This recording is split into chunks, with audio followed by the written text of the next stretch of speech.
As you're drafting a valid prenup, you're also going to make sure you provide for the financial arrangements during the marriage. For instance,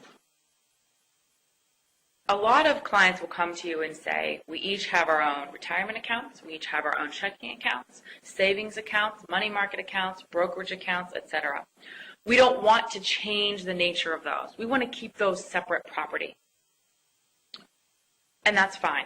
Obviously, that's what they want to do. That's how they want to do it. That's how you're going to draft it. Obviously, making sure that you advise them about if they do keep that separate, what that's going to mean for their marriage and possibly upon divorce. So they might come to you and say, we want to keep all of that separate, but from here forward, we want to combine everything. So we are essentially trying to keep out any premarital assets. So make sure you specify that in the prenuptial agreement. Put in specific dates, put in specific plans, put in specific accounts and account numbers. That'll also be on your asset schedule. But also reference it within the body of the prenuptial agreement. You also need to discuss with them about how they are keeping their financial accounts separate. Again, what I mentioned at the very beginning of this presentation is it going to be practical for their life?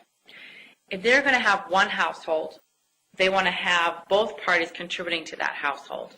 Is it going to be easier for them for only one party to contribute to that household? Who brought that home possibly into the marriage?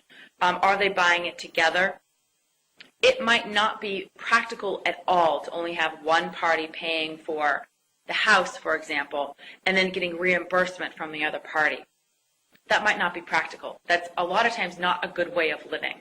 That, in fact, might encourage, unfortunately, different disagreements during the marriage rather than make it simple.